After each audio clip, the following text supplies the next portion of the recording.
पाकिस्तान की अमेरिका और ईरान के दरमियान सालिसी की कोशिशें जारी हैं, जिसकी रीसेंट एग्जाम्पल है कि बलूचिस्तान के शहर गवादर के डिप्टी कमिश्नर ने तस्दीक की है कि ईरानी बहरी जहाज तोस्का के हमले के 15 अरकान को ईरान मुंतकिल कर दिया गया है।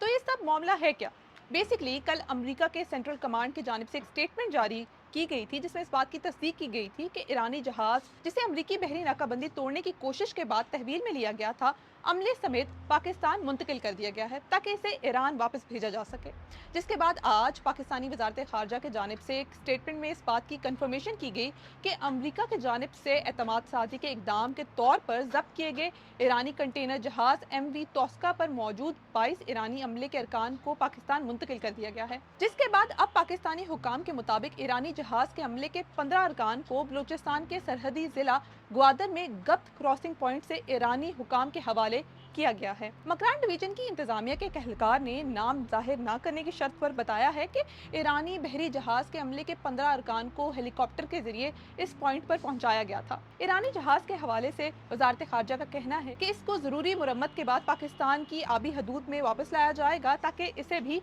ईरान वापस भेजा जा सके। पाकिस्तान ने ऐसे एतमाद साजी के इकदामात का खैर मकदम करते हुए कहा है कि वो इलाकाई अमन व सलामती के लिए जारी सालिसी की कोशिशों के तहत मुज़ाकरात और डिप्लोमेसी की सहूलत फराहम करता रहेगा। दूसरी जानिब ईरानी फौज ने खबरदार किया है कि अगर अमरीकी अफवाज अबनाए हुर्मस में दाखिल होती हैं तो उन पर हमला किया जाएगा। ईरानी फौज की जानिब से ये बयान एक ऐसे वक्त में सामने आया है जब अमरीकी सदर डोनाल्ड ट्रंप ने अबनाए हुर्मस से जहाज़ों की आज़ादाना तौर पर आमदोरफ्त से मुतल्लिक ऑपरेशन का ऐलान किया है।